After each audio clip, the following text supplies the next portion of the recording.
আমার নামটা আপনি লিখে দেন, আমার নামটা আপনি লিখে দেন।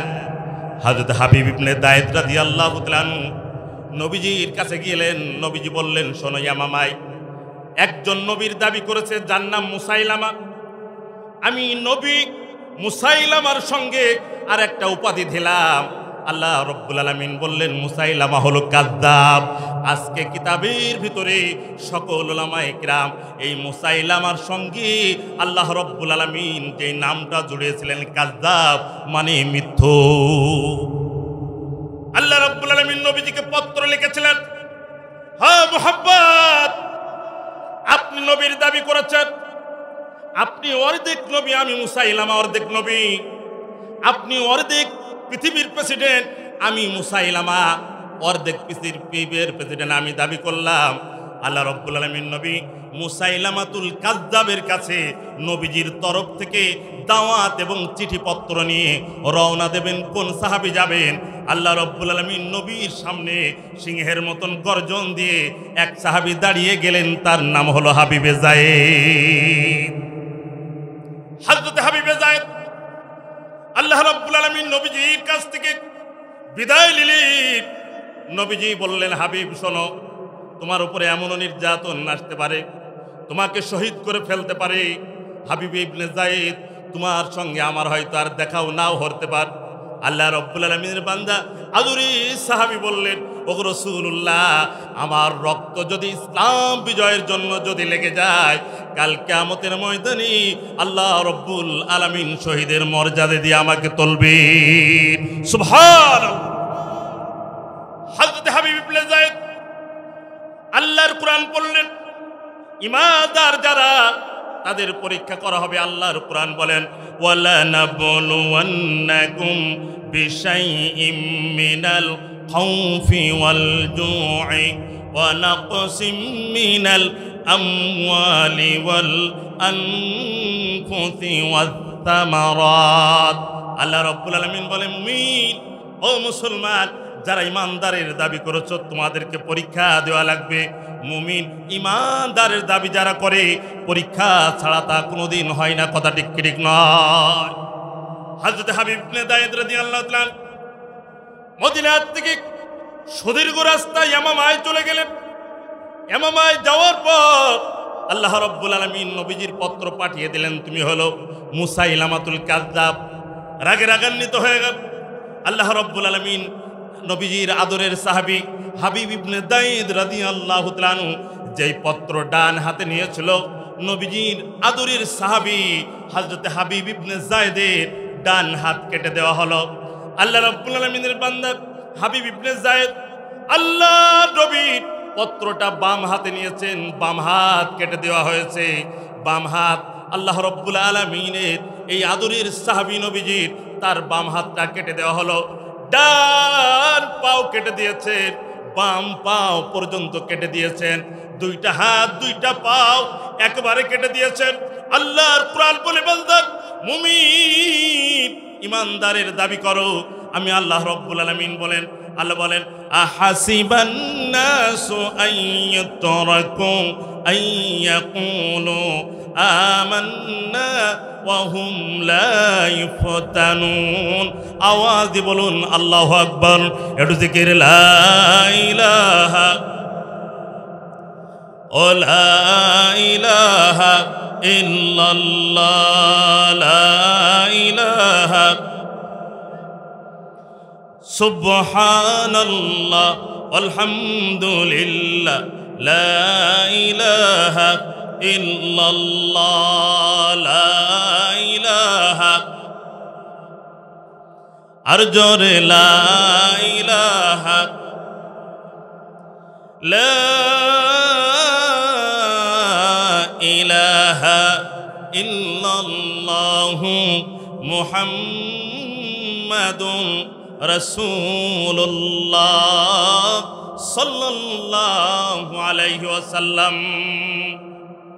একান্ত আপনজন ভাইয়ের আমার, ইতিহাস পড়ে দেখেন, এই হাবিব ইবনে যায়েদ মুসাইলামাতুল কাযযাব, তার সঙ্গে নবীজির আদরের সাহাবী বজ্র কণ্ঠে কালিমার উচ্চারণ করে বলেছিল, না হাবিব রে, যখন একটা হাত কাটে বলে, তুমি যদি আমি মুসাইলামাকে নবীর যদি তুমি মেনে নাও, ঘোষণা দাও, তোমাকে আমি ছেড়ে দেব, রাজকীয় অবস্থায় তোমাকে এখান থেকে আমি বিদায় দিব। কিন্তু হাবিব ইবনে যায়েদ বলেছিলেন, হা মুসাইলামা কাল্লাব, তুমি হলো মিথ্যুক নবী, প্রয়োজনে বুকের তাজা রক্ত সব ঢেলে দেব, আমাদের নবীজির উপরে কোনো নবী আসবে না। শেষ নবী তিনি হযরতে হাবিব ইবনে যায়েদ রাদিয়াল্লাহু তাআলা আনহু, লাস্টে তার জিহ্বা পর্যন্ত কেটে দিয়েছিল, শহীদ হয়ে আল্লাহর কাছে চলে গিয়েছিলেন। হযরতে হাবিব ইবনে যায়েদ তার মা মদিনায় থেকে এই সংবাদ যখন তিনি শুনলেন, উনি চোখের পানি ছেড়ে দিয়ে বলেছিলেন, আমি তো এই দিনের অপেক্ষায় ছিলাম, কোন সময় আমার সন্তানের শাহাদাতের খবর আমি মায়ের কাছে আসবে। জোরে বলেছিল। এ ছিল নবীজির আদর্শ সাহাবায়ে কিরাম রিদওয়ানুল্লাহি আজমাইন, যাদের একতা এবং ইসলাম প্রচার প্রসারে তাদের ভূমিকা ছিল। আল্লাহ রাব্বুল আলামিন নবীজি হযরত উসমানের রক্তের বদলা নেবে, দলবদ্ধ হয়ে গেছে। আল্লাহর কোরআন বলেন, ওয়াতাসিমু বিহাবলিল্লাহি জামিআ, আল্লাহর রশিকে শক্তভাবে ধরো। হে মুমিন মুসলমান, কিরা কোন দল করেন ভাই আমি জানি না। আল্লাহ রাব্বুল আলামিন মরার পরে দলের বিনিময়ে আপনাকে ওই অযথা হারামের বিনিময়ে জান্নাত দেবে না। আল্লাহ পাক জান্নাত দেবে আপনার আমলের কারণে, নামাজের কারণে। ইসলাম প্রতিষ্ঠার জন্য সামান্য পরিমাণ চেষ্টা, বুকের তাজা রক্ত, চিন্তা চেতনা যদি থাকে, আল্লাহ রাব্বুল আলামিন আপনাকে কাল কিয়ামতের ময়দানে এর বিনিময়ে আল্লাহ রাব্বুল আলামিন জান্নাত দিতে পারে। কথা ঠিক নয়? সম্মানিত ভাইরা আমার, যুবক ভাইরা, আমি তাদেরকে অনুরোধের স্বরে বলতে চাই, এই পৃথিবীতে আল্লাহ রাব্বুল আলামিন নবী সাল্লাল্লাহু আলাইহি ওয়াসাল্লাম তিনি বলেছেন, নুসিরতু বিশ-শাবাব, যুবকদের আমার সব থেকে যুবকেরা ইসলামের জন্য সহযোগিতা করেছে। জোরে বলেছে, যুবকরাই সব থেকে ইসলামের সহযোগিতা আমি নবীকে তারা করেছে। ইতিহাস পড়ে দেখবেন, উকবা ইবনে নাফে রাদিয়াল্লাহু তাআলা আনহু আফ্রিকা বিজয় করেছিলেন। তারিক ইবনে জিয়াদ স্পেন বিজয় করেছিলেন। আমর ইবনুল আস রাদিয়াল্লাহু তাআলা আনহু মিশর বিজয় করেছিলেন। মুহাম্মদ ইবনে কাসেম ভারতবর্ষ জয় করেছিলেন। আব্দুল্লাহ ইবনে রাওয়াহা জর্ডান বিজয় করেছিলেন। আজ হোক কাল হোক, মাগুরা, শালিকাবাসী, নামাজি ইসলামের কর্মীরা তাদের নেতৃত্বে আল্লাহ রাব্বুল আলামিন এই কোরআনের বিজয় আজ হোক কাল হোক দেবে। জোরে বলে সুবহান। সম্মানিত ভাইরা, আসুন আমরা মুমিন মুসলমান, আল্লাহর কোরআন বলেন, ওয়াতাসিমু বিহাবলিল্লাহ, আল্লাহর রশিকে শক্তভাবে তোমরা ধরো, শক্তভাবে ধরো। আল্লাহ রাব্বুল আলামিন নবী সাল্লাল্লাহু আলাইহি সাল্লাম এই 1400 সাহাবায়ে কিরামদেরকে নিয়ে যখন বায়াত গ্রহণ করলেন, ভাইরা আমার, একটু পরেই হযরত উসমান রাদিয়াল্লাহু তাআলা আনহু হাসতে হাসতে চলে আসলেন। তার মানে উসমানকে শহীদের খবরটা মিথ্যা ছিল, শয়তান ছড়িয়ে দিয়েছিল। আল্লাহ রাব্বুল আলামিন নবী উসমানকে নিয়ে বুকের সঙ্গে জড়ালেন। উসমান, তোমার রক্তের বদলা নেওয়ার জন্য 1400 সাহাবী আমরা দলবদ্ধভাবে একত্রিত হয়ে গেছি। আল্লাহ রাব্বুল আলামিন নবী হযরত উসমান রাদিয়াল্লাহু তাআলা আনহুকে মহব্বত করলেন। উসমানকে পেয়ে সাহাবায়ে কিরাম রিদওয়ানুল্লাহি আজমাইন আপনার নারায়ে তাকবীরের আওয়াজ সেদিন মুখরিত করেছিলেন। আল্লাহ রাব্বুল আলামিন নবী হযরত উসমানকে বলেছিলেন, সংবাদ দিয়ে আসো, আমরা উমরা করতে এসেছি, আমরা লড়াই করব না। হযরত উসমান বলেন, আমি সংবাদ দিয়ে এসেছি ওগো রাসূলুল্লাহ সাল্লাল্লাহু আলাইহি ওয়াসাল্লাম। তার কাছে যখন সংবাদ পৌঁছানো হলো, আল্লাহ রাব্বুল আলামিনের নবী এই সংবাদ শুনে খুশি হয়ে গেলেন। একটু পরে কাফেরদের ভিতরে থেকে সুহাইল ইবনে আমর বলে একজন ব্যক্তি সন্ধিনামা চুক্তি করার জন্য নবীজির সামনে হাজির হয়ে গেলেন। সুহাইল ইবনে আমর নবীজির সামনে হাজির হয়ে গেল। আল্লাহ রাব্বুল আলামিন নবী আদরের সাহাবায়ে কিরাম তাদেরকে বললেন, সন্ধিনামা হবে দলবদ্ধভাবে কাফের আর মুশরিকদের সামনে একসঙ্গে সন্ধিনামায় কাগজের ভিতরে লেখা হলো বিসমিল্লাহির রহমানির রহিম, বিসমিল্লাহির রহমানির রহিম। প্রথমে বিইসমিহি বিসমিল্লাহির রহমানির রহিম লিখেছিলেন, কাফেররা বললেন বিইসমিহি তাআলা লিখতে হবে, নবীজি তাই লিখলেন বিসমিহি তাআলা। এরপর হযরত আলী রাদিয়াল্লাহু তাআলা আনহু, যিনি সুলাহনামা লিখেছিলেন, মুহাম্মদ ইবনে আব্দুল্লাহ ইবনে আব্দুল মুত্তালিব মিন রাসূলিল্লাহি সাল্লাল্লাহু আলাইহি ওয়াসাল্লাম, সুহাইল ইবনে আমের কাফেরদের লিডার, সে বলল, হে মুহাম্মদ, আমাদের বক্তব্য আছে। কি বক্তব্য? আপনাকে আমরা মুহাম্মদ বলে চিনি, আব্দুল মুত্তালিব বলে আমরা চিনি, কিন্তু রাসূলুল্লাহ বলে আমরা মানি না। জোরে বলি না, রাসূলুল্লাহ বলে মানি না। তাহলে কি করতে হবে? বলে রাসূলুল্লাহ বলে মানি না, তাহলে রাসূলুল্লাহ কেটে দিতে হবে, কেটে দিতে হবে। হযরত মুহাম্মদ রাসূলুল্লাহ হযরত আলীকে বললেন, রাসূলুল্লাহ নামটা কেটে দাও, কেটে দাও। আল্লাহ রাব্বুল আলামিন নবীজি সাল্লাল্লাহু আলাইহি ওয়াসাল্লাম যখন রাসূলুল্লাহ নাম কাটার জন্য হযরত আলী রাদিয়াল্লাহু তাআলা আনহুকে বাধ্য করলেন, আলী তুমি রাসূলুল্লাহ নামটা কেটে দাও। হযরত আলী রাদিয়াল্লাহু তাআলা আনহু তিনি বলেছিলেন, ইয়া রাসূলুল্লাহ, আমার শরীরের ভিতরে বিন্দু পরিমাণের রক্ত থাকতে আমি রাসূলুল্লাহ নাম কাটতে পারবো না। জোরে বলি আল্লাহ। রাসূলের মর্যাদা, রাসূলের মহব্বত, আজকে আমরা রাসূলের মহব্বত আমাদের অন্তরের ভিতরে নাই। কাফেরদের মহব্বত, ও বন্ধুগণ, মুশরিকদের মহব্বত, আলেমের মহব্বত আমাদের অন্তরের ভিতরে নাই। আলেমের মহব্বত অন্তরের ভিতরে যদি থাকতো, মুশরিককে প্রাধান্য দিত না। জাতি কথাটি ঠিক নয়। আলেমের মহব্বত যদি থাকে, হাফেজের মহব্বত যদি থাকে, বাংলার জনগণ আল্লাহ রাব্বুল আলামিন অল্প দিনের ভিতরে তোমাদের পরীক্ষা করবে কাদের মহব্বত তোমাদের অন্তরের ভিতরে। কথাটি ঠিক নয়। আল্লাহ রাব্বুল আলামিন নবী সাল্লাল্লাহু আলাইহি সাল্লাম বললেন, কেটে দাও আমার নাম, রাসূলুল্লাহ কেটে দাও। হযরত আলী বললেন, আমি পারবো না। নবীজি বললেন, আমার কাছে কলম দাও। নবীজি লেখাপড়া জানেন না। আল্লাহর কুদরত, ঠিক যেখানে রাসূলুল্লাহ নামটা আছে, রাসূলুল্লাহ সেখানে সোজা কেটে দিলেন। আল্লাহ কেটে দিলেন। সাহাবায়ে কিরাম রিদওয়ানুল্লাহি আজমাইন, রক্তক্ষরণ আরম্ভ হয়েছে তাদের। আল্লাহ নবীজির কাছে চাতক পাখির মতন তাকিয়ে রয়েছেন। আমরা থাকতেও রাসূলুল্লাহ নাম কেটে দিল, আমরা কিছুই করতে পারলাম না। ও জাতি, মুমিন মুসলমান 5 ওয়াক্ত নামাজ পড়ো, তারপরও আমাদের সামনে হক্কানি আলেম তারা যদি কারাবন্দী হয়ে যায়, তারা যদি মামলা হামলা দীর্ঘদিনে জেলের ভিতরে যদি আবদ্ধ হয়, এই নামাজ আল্লাহ রব্বুল আলামিনের দরবারে কবুল হবে না। হযরত মুহাম্মদ রাসূলুল্লাহ হযরত আলী রাদিয়াল্লাহু তাআলা আনহুকে বললেন, কাটলেন না, নবীজি নিজেই কাটলেন। আল্লাহ রব্বুল আলামিন সাথে সাথে কোরআনের আয়াত নাজিল করে বললেন, ওগো রাসূলুল্লাহ, আপনি মুহাম্মদুর রাসূলুল্লাহ নামটা আপনি কেটে দিয়েছেন, সাহাবীরা ব্যতীত হয়েছে। আমি আল্লাহ রব্বুল আলামিন এখন থেকে কোরআনে কারিমের ভিতরে 4 জায়গায় মুহাম্মদ আপনার নামের সঙ্গে আমি রাসূলুল্লাহ নামটা জড়িয়ে দিলাম। আল্লাহ রব্বুল আলামিন বলেন, মুহাম্মাদুর রাসূলুল্লাহি ওয়াল্লাযীনা মাআহু আশিদ্দাউ আলাল কুফফারি রুহামাউ বাইনাহুম তারাহুম রুকআন সুজদাই ইয়াবতাগুনা ফাদলাম মিনাল্লাহ। আল্লাহ রব্বুল আলামিন নবীজির নাম কাটার কারণে আল্লাহ রব্বুল আলামিন বলেন, আমি 4 জায়গায় কোরআনে রাসূলুল্লাহ নাম দিয়ে দিলাম। সন্ধিল আবার শুরু হলো।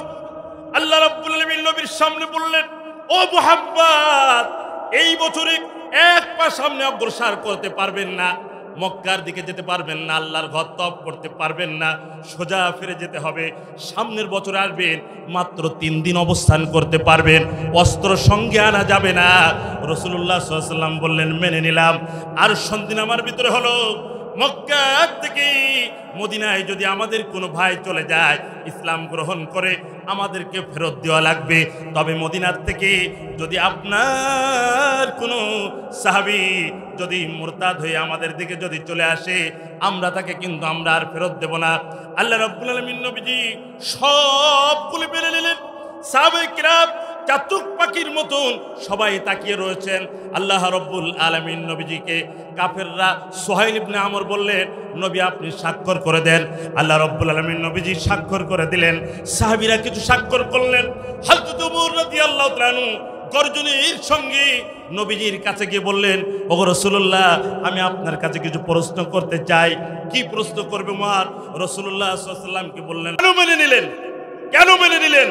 রাসূলুল্লাহ বললেন, আল্লাহর ইশারা, আল্লাহ রাব্বুল আলামিন আমাকে বলেছেন, সেই জন্য মেনে নিলাম।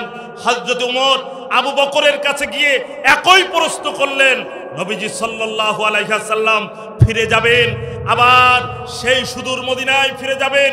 মক্কার দিকে যাওয়া হলো না।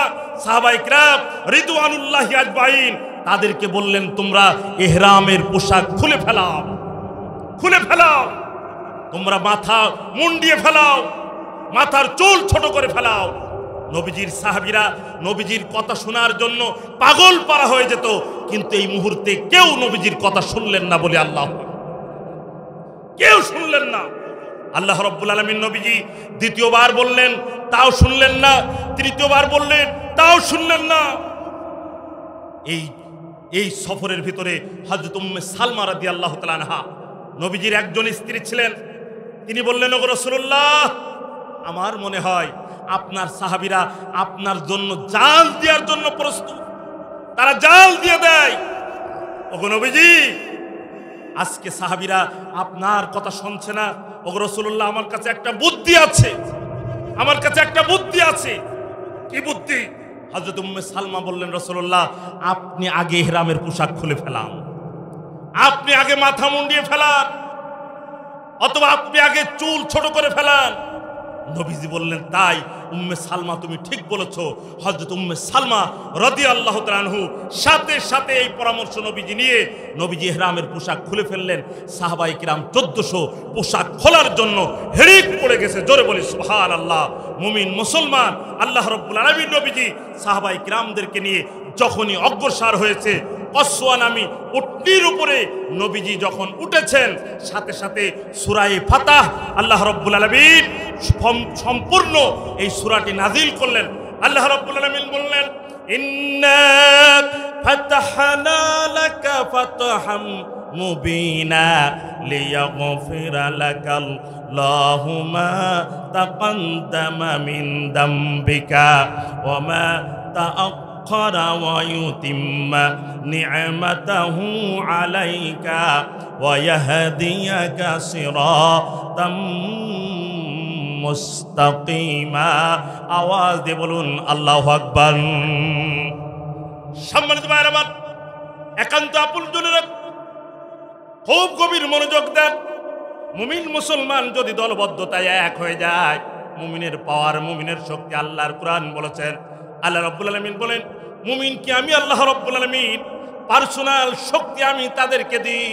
আল্লাহ বলেন, মাথালুল, নবীজি বলেন, মাথালুল্লাযী ইয়াযকুরু রাব্বাহু ওয়াল্লাযী লা ইয়াযকুরু রাব্বা মাথালুল হাইয়্যি ওয়াল মাইয়িত। আল্লাহ রাব্বুল আলামিন নবী বলেন, যাদের ভিতরে ঈমান আছে, যাদের ভিতরে আমি আল্লাহ পাক ঈমান দান করেছি, এই মুমিন মুসলমানগুলি, তাদের শক্তি আমি আল্লাহ রাব্বুল আলামিন আমার তরফ থেকে তাদের বৃদ্ধি করে দিই। জোরে বলি সুবহানাল্লাহ। অতএব দলবদ্ধতায় মুমিন মুসলমান কাতারে কাতার দিয়ে দলবদ্ধভাবে মুমিন সেই নারায়ে তাকবীর দিয়ে আল্লাহর কোরআনের স্লোগান দিয়ে মাঠে ময়দানে যদি নেমে যায়, আর মুমিন এরা যদি দলবদ্ধভাবে জালিমকে প্রতিহত করে, বাংলার জমিনে আবার যদি কোনো হক্কানি আলেম আল্লাহ রাব্বুল আলামিনের কোরআনের তাফসীর কারা বলতে হয়, এই জালেমদেরকে দলিসাৎ করে দিতে হবে। কথা ঠিক ঠিক নয়। মুমিন মুসলমান এদের শক্তি আল্লাহ রাব্বুল আলামিন আলাদা দিয়েছেন। আল্লাহ রাব্বুল আলামিন সূরা মুমিন নাযিল করে মুমিনদের শক্তি আল্লাহ রাব্বুল আলামিন জানিয়ে দিয়েছেন। জোরে বলি সুবহান। ইয়ারমুকের যুদ্ধের ইতিহাস পড়ে দেখেন। ইয়ারমুকের যুদ্ধে সেখানে কাফেররা ছিল 60,000। কত হাজার? 60,000। মুসলমান ছিলেন মাত্র 30,000। কত হাজার? 30,000। আমির মুসলমানদের ভিতরে হযরত খালিদ ইবনুল ওয়ালিদ আল্লাহ রাব্বুল আলামিনের বান্দা, তিনি আমির ছিলেন। আরেকজন আমির ছিলেন এই ইয়ারমুকের যুদ্ধে। ইয়ারমুকের যুদ্ধের ভিতরে আরেকজন যিনি আমির ছিলেন, কিতাবের ভিতরে এসেছে আল্লাহ রাব্বুল আলামিন সেই বান্দাদেরকে আল্লাহ পাক বিজয় দান করেছিলেন। তার নাম ছিল হযরতে খালিদ ইবনুল ওয়ালিদ, হযরতে আবু উবাইদা ইবনুল জাররাহ রাদিয়াল্লাহু তাআলা আনহু। ইনিও ছিলেন আপনার এই ইয়ারমুকের যুদ্ধের কমান্ডার, সেনাপতির দায়িত্ব ছিলেন। হযরতে খালিদ ইবনুল ওয়ালিদ হযরতে জাররাহ রাদিয়াল্লাহু তাআলা আনহুকে বললেন, হুজুর আপনি আমাকে পাঠাই দেন, আমি একা ৬০,০০০ কাফেরদেরকে তছনছ করে দেব। জোরে বলিস। হযরতে আবু উবাইদা ইবনুল জাররাহ রাদিয়াল্লাহু তাআলা আনহু বললেন, ও খালিদ, আল্লাহ রাব্বুল আলামিন তোমার ইমানের পাওয়ার এত দান করেছে, তারপরও আমি তোমাকে একা ছাড়বো না, আমি তোমার সঙ্গে কিছু সাহাবায়ে কিরাম দিতে চাই। বলে কত দেবেন? বলেন ১০,০০০। বলে না, ১০,০০০ নিয়ে আমি যাবো না, আমাকে একা পাঠায় দেন। বলে না, একা পাঠানো যাবে না, ৬০,০০০ কাফেরের মোকাবেলায় তুমি কিভাবে একা বিজয় করবা? আল্লাহ রাব্বুল আলামিনের বান্দা খালিদ ইবনুল ওয়ালিদ রাদিয়াল্লাহু তাআলা আনহু তিনি বলেছিলেন, ভাইজান, আল্লাহ রাব্বুল আলামিন যাদের ভিতরে ঈমান দিয়ে দেয়, আল্লাহ রাব্বুল আলামিন তাদের ঈমানের শক্তি, ঈমানের পাওয়ারে আল্লাহ পাক তাদেরকে আল্লাহ পাক শক্তি দান করে দেয়। হযরত খালিদ ইবনুল ওয়ালিদ রাদিয়াল্লাহু তাআলা আনহু বারবার তিনি বুঝলেন, বারবার বলছিলেন। হযরত আবু উবাইদা ইবনুল জাররাহ রাদিয়াল্লাহু তাআলা আনহু বললেন, না, আপনাকে আমি এত মানুষ দেব না, তাহলে কমপক্ষে ৬০ জন নিয়ে যান। তবে আমি আপনার কাছে প্রশ্ন করতে চাই, ৬০,০০০ কাফেরের মোকাবেলায় আপনি একা কিভাবে লড়াই করবেন? হযরত খালিদ ইবনুল ওয়ালিদ বললেন, ভাইজান, আমি আপনার কাছে একটা প্রশ্ন করতে চাই, মরা মানুষকে সরিয়ে দেওয়া আর জীবিত মানুষকে সরিয়ে দেওয়া, মরা মানুষের সাথে লড়াই করা আর জীবিত মানুষের সাথে লড়াই করা কোনটা কঠিন? বললেন জীবিত মানুষের সাথে লড়াই করা। বললে কাফেররা তারা হলো মরা, যাদের ভিতরে ঈমান নাই তারা হলো মরা। বললে আপনি কিভাবে বুঝলেন কাফেরদের ঈমান নাই তারা মরা?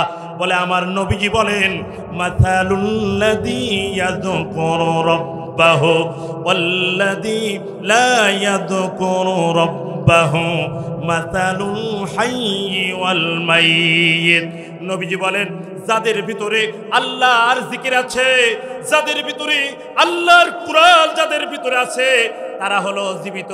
আর যাদের ভিতরে আল্লাহর কুরআন নাই, যাদের ভিতরে আল্লাহর জিকির নাই, তারা হলো মরা। অতএব ৬০,০০০ মরা কাফেরদেরকে সরিয়ে দেওয়ার জন্য আমি খালিদ ইবনুল ওয়ালিদের কোনো শক্তি লাগবে না। বলি সুবহানাল্লাহ, নারায়ে তাকবীর। সম্মানিত ভাইরা, আল্লাহ রাব্বুল আলামিন নবী সাল্লাল্লাহু আলাইহি ওয়াসাল্লাম রাস্তায় সূরাতুল ফাতহ নাযিল হয়ে গেল। অল্প দিনের ভিতরে আল্লাহ রাব্বুল আলামিন মক্কা বিজয় করে দিয়েছিলেন। এই মুমিন মুসলমান যাদের অন্তরের ভিতরে আল্লাহ রাব্বুল আলামিন কোরআনের শক্তি দিয়েছিলেন, এই কোরআনের শক্তিতে পৃথিবীর এক প্রান্ত থেকে ও প্রান্ত পর্যন্ত তারা বিজয় লাভ করেছিলেন। জোরে বলি সুবহান। আমি আপনাদের সম্মুখে কি গর্জন দিয়ে আলোচনা করছি, গর্জন তো দেবেন আমার শ্রদ্ধাভাজন আমিরুল ইসলাম বিলালী ভাই। তার চমৎকার আলোচনা শুনে আপনারা মুগ্ধ হয়ে যাবেন। রতন তাফসীর কারো এত ভালো বোঝাতে পারেন উনি। আল্লাহ রাব্বুল আলামিন তার ইলমের ভিতরে আর বরকত নসিব করুক। জোরে বলে আমিন। সম্মানিত ভাইরা, তো সেই কোরআন যাদের অন্তরের ভিতরে আছে, আল্লাহ রাব্বুল আলামিন তাদেরকে জীবিত বলেছেন। এই কোরআন যারা পড়ে, আল্লাহর সাথে তারা কথোপকথন করে। আল্লাহ রাব্বুল আলামিন নবী সাল্লাল্লাহু আলাইহি সাল্লাম বলেন, একান্ত আপনজনের গ্রামের ভাইরা, আপনারা যদি আল্লাহর সাথে কথা বলতে চান, আল্লাহ রাব্বুল আলামিন সঙ্গে যদি গল্প করতে চান, তাহলে আপনারা কোরআন পড়েন। কোরআন পড়া মানে আল্লাহর সঙ্গে গল্প করা। যারা কোরআন পড়ে তাদের আল্লাহ রাব্বুল আলামিন তাদের উপরে রহমত নাজিল করেন। আল্লাহ রাব্বুল আলামিন কোরআনের অসংখ্য জায়গায় এই কোরআনের ব্যাপারে বলেন। আল্লাহ রাব্বুল আলামিন বলেন, এই কোরআন তোমাদের কাছে যাদের কাছে আমি আল্লাহ রাব্বুল আলামিন পৌঁছায় দিলাম, এই কোরআন দিয়ে তোমরা খুশি থাকো, কোরআন নিয়ে তোমরা আনন্দ থাকো। এই কোরআন যেই প্রতিষ্ঠানে পড়া হয়, এই প্রতিষ্ঠানে পড়ানো হয়, যেই অন্তরের ভিতরে কোরআন থাকে, আল্লাহ রাব্বুল আলামিন কোরআনের বরকতে অন্তরের ভিতরে নূর দিয়ে দেন। বলে সুবহানাল্লাহ। সকালবেলা যারা কোরআন পড়ে, সন্ধ্যাবেলা যারা কোরআন পড়ে, আল্লাহ রাব্বুল আলামিন তাদের মনের ভিতরে শান্তি দিয়ে দেয়। আল্লাহর কোরআন বলেন, ওয়ানুনাজ্জিলু মিনাল কুরআনি মা হুয়া শিফাউন ওয়া রাহমাতুল লিল মুমিনিন। যারা কোরআন পড়ে শিফা আরোগ্য হয়ে যায়। আর এই কোরআন যদি কোনো এলাকায়, যদি প্রতিষ্ঠানে যদি পড়ানো হয়, যেমন আপনাদের এই উজগ্রাম, এই হাফিজিয়া মাদ্রাসা, এখানে শত শত ছাত্ররা এখান থেকে তারা কোরআন পড়ে অনেকে হাফেজ হয়ে তারা এখান থেকে চলে গিয়েছেন। আমি হাফেজ সাহেবের কাছে জিজ্ঞাসা করলাম, এখনো পর্যন্ত 90টার উপরে প্রায় ছেলে তারা আপনার এখানে কোরআনে কারিম তেলাওয়াত করে, কোরআনে কারিম তারা পড়ে।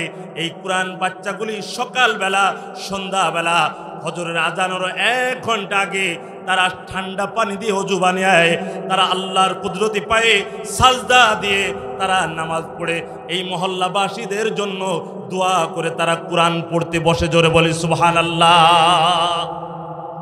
এই ছাত্রগুলি সকালবেলা, সন্ধ্যাবেলা, রাত্রবেলায় আল্লাহর কাছে দোয়া করে, আল্লাহ ওগো রব্বুল আলামিন, কোরআন এর এই প্রতিষ্ঠান উজগ্রামে আমরা তোমার দরবারে হাত তুলেছি। আল্লাহ এই প্রতিষ্ঠান যারা করলো, এই প্রতিষ্ঠানের দায়িত্বশীল যারা, এই প্রতিষ্ঠানে যারা রক্ষণাবেক্ষণে যারা করে, এই প্রতিষ্ঠানে যারা দান করে, আল্লাহ রাব্বুল আলামিনের কাছে তারা হাত তুলে তারা দোয়া করে, আল্লাহ তাদের রোগগুলি ভালো করে দাও, অভাব দূর করে দাও। উজগ্রাম এলাকার মানুষ যারা দুনিয়ার থেকে বিদায় নিয়েছে তাদের জন্য দোয়া করে, আল্লাহ কবরস্থানের ভিতরে কাহারুর আব্বা, কাহারুর মা অনেক আগে চলে গেছে, হাফেজ সাহেব ছাত্রদেরকে নিয়ে তাদের জন্য দোয়া করে। আল্লাহ রাব্বুল আলামিন জানা মাত্রে ফেরেশতাদেরকে জিজ্ঞাসা করে, ওই উজগ্রামের হেফজখানার ওই ছাত্রগুলি কি চায়, তাদের কি দাবি? আল্লাহ রাব্বুল আলামিনের কাছে ফেরেশতারা তখন বলে, ওগো আল্লাহ, ওই মাসুম বাচ্চাগুলি তারা চায়, তারা মুখ দিয়ে বারবার তারা বলে, ওগো আল্লাহ, এই উজগ্রামবাসী যারা দুনিয়ার থেকে বিদায় নিয়েছে, আল্লাহ পাক তুমি তাদের কবরগুলি জান্নাতের বাগান বানিয়ে দাও। বারবার তারা এই দোয়া করে, হে আল্লাহ তুমি তাদেরকে মাফ করে দাও, হে আল্লাহ তুমি তাদেরকে ক্ষমা করে দাও।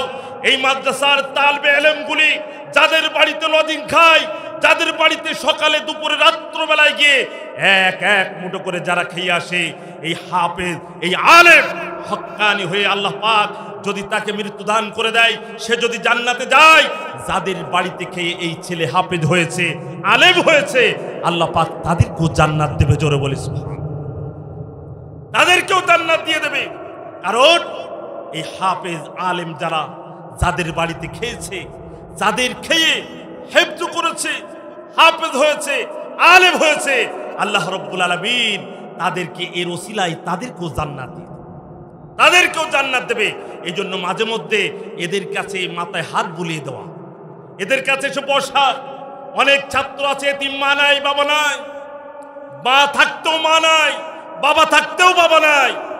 এই ছাত্রদেরকে আপনি যদি একটু মাথায় হাত বুলিয়ে দেন, একটু যদি মেহমানদারি করে দেন, মাঝে মধ্যে এই শীতের সময় কিছু কাপড় কিনে দেন, মাদ্রাসার জন্য কিছু ব্যবস্থা করে দেন, মরার পরে জান্নাত ঠিকানা দিতে পারেন তিনি কে? আল্লাহর মেহমানেরা।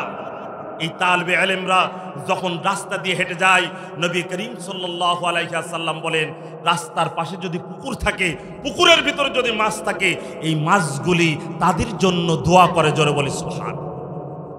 হাত্তা সামাকু ফি বিরিহা ওয়াত তায়রু ফি জাব্বিস সামা, আসমানের পাখি পক্ষগুলি তাদের জন্য দোয়া করে। একান্ত আপনজন ভাইরা, মনে পড়ে গেল কুরআনে কারীমের আয়াত, ওয়া ইউসিরুনা আলা আনফুসিহিম ওয়ালাউ কানা বিহিম খাসাসা। হযরত আবু তালহা রাদিয়াল্লাহু তাআলা সবার নাম জানা নবীজির আদরের সাহাবী ছিলেন। হযরত আবু তালহা রাদিয়াল্লাহু তাআলা ঈশার নামাজ আদায় করলেন, মসজিদে নববীতে 4-5 জন সাহাবী বললেন, ভাই আবু তালহা, আমরা আপনার সঙ্গে মেহমান হতে চাই। কোথায় যাবে মেহমান হয়ে? আপনার বাড়িতে যেতে চাই। চলেন আমার বাড়িতে। আল্লাহ রাব্বুল আলামিন আমার বাড়িতে আপনাদের জন্য যদি রিজিক থাকে তাহলে আপনারা খাবেন, যদি রিজিক না থাকে তাহলে আমি দিতে পারবো না। গরিব অসহায়ের বাড়িতে যাবেন, চলে, কোনো ভয় নাই। আল্লাহ রাব্বুল আলামিন জামা পান তাই আমরা খাবো। সাহাবীরা চলে গেলেন শান নামাজের পর। হযরত আবু তালহা রাদিয়াল্লাহু তাআলা আনহু স্ত্রীর কাছে গিয়ে সালাম দিলেন। সালাম দিয়ে বললেন, আবু তালহা, আমি এসেছি, মেহমান নিয়ে এসেছি। স্ত্রী বলো, মেহমানদের জন্য কোনো খাবার আছে নাকি? হযরত আবু তালহার স্ত্রী বললেন, প্রিয় স্বামী, অল্প খাবার আছে, আমিও খাই নাই, আপনার বাজেটে নাই। কার জন্য রেখেছো? বলে সন্তান, বাচ্চা ঘুমিয়ে রয়েছে, মাসুম বাচ্চা। ঘুম থেকে জাগ্রত হওয়ার পর যখনই মা মা বলে কেঁদে উঠবে, আব্বা আব্বা বলে কেঁদে উঠবে, তার জন্য খাবার করা আমি রেখে দিয়েছি, আপনার জন্য নয়, আমার জন্য নাই। বলি সুবহানাল্লাহ। হযরত আবু তালহা বললেন স্ত্রীরে, মেহমান কি সম্মান করার কথা নবীজি বলেছেন, তোমার কি জানা নাই? আকরিমুদ দুয়ুফা, মেহমানদের সম্মান করো। আবু তালহা বললেন, খাবারগুলি মেহমানদের দিয়ে দাও, মেহমানদের দিয়ে দাও। মেহমানদের দিয়ে দিলেন। হযরত আবু তালহা বললেন, ভাইজান আপনারা খান, আমরা ঘরের ভিতরে যাচ্ছি, আমরা সেখানে গিয়ে আমরা খাবো। মেহমান বললেন, আপনাকে নিয়ে না নিয়ে আমরা খাবো না। বলেন না, আপনারা আলাদা খান, আমরা স্বামী স্ত্রীর ভিতরে গিয়ে আমরা আলাদা খেতে চাই। আবু তালহা রাদিয়াল্লাহু তাআলা আনহু ঘরের বাতি বন্ধ করে দিলেন। স্ত্রীকে বললেন, খাবার তো নাই। বলে, খাবার নাই, মেহমানদের দিয়েছি। মুখে আওয়াজ করবে, চপ চপ করে মুখে শব্দ করবে, মেহমান ভাববে আমরা খাচ্ছি, আমাদের শব্দ শুনে তারাও খেয়ে নেবে। আমরা আল্লাহকে এবং তাদের খুশি করার জন্য আমরা খাবার দিয়ে দিলাম। মেহমান সব খেয়ে গেলেন। আবু তালহা রাদিয়াল্লাহু তাআলা আনহু স্ত্রী সারা রাত কিছুই খেলেন না, বাচ্চার খাবার পর্যন্ত নাই। ফজরের আজান হয়ে গেল, নামাজ আরম্ভ হয়ে গেল। নবীজি ঘোষণা দিয়ে বললেন, সবাই বসে যান। সবাই বসে গেলেন। আল্লাহ রাব্বুল আলামিন নবীজি বললেন, আবু তালহা কোথায়? রাসূলুল্লাহ, আমি এই যে। আবু তালহাকে নবীজি বললেন, কালকে রাত্রবেলার সব ঘটনাগুলি আল্লাহ রাব্বুল আলামিন কুরআন নাজিল করে তোমার শানে আয়াত নাজিল করেছেন। নবীজি বললেন, আল্লাহ বলেছেন, ওয়া ইউসিরুনা আলা আনফুসিহিম ওয়ালাউ কানা বিহিম খাসাসা। হযরত আবু তালহা মেহমানদেরকে দান করার জন্য কুরআনের আয়াত যদি নাজিল হতে পারে, ভাইরা,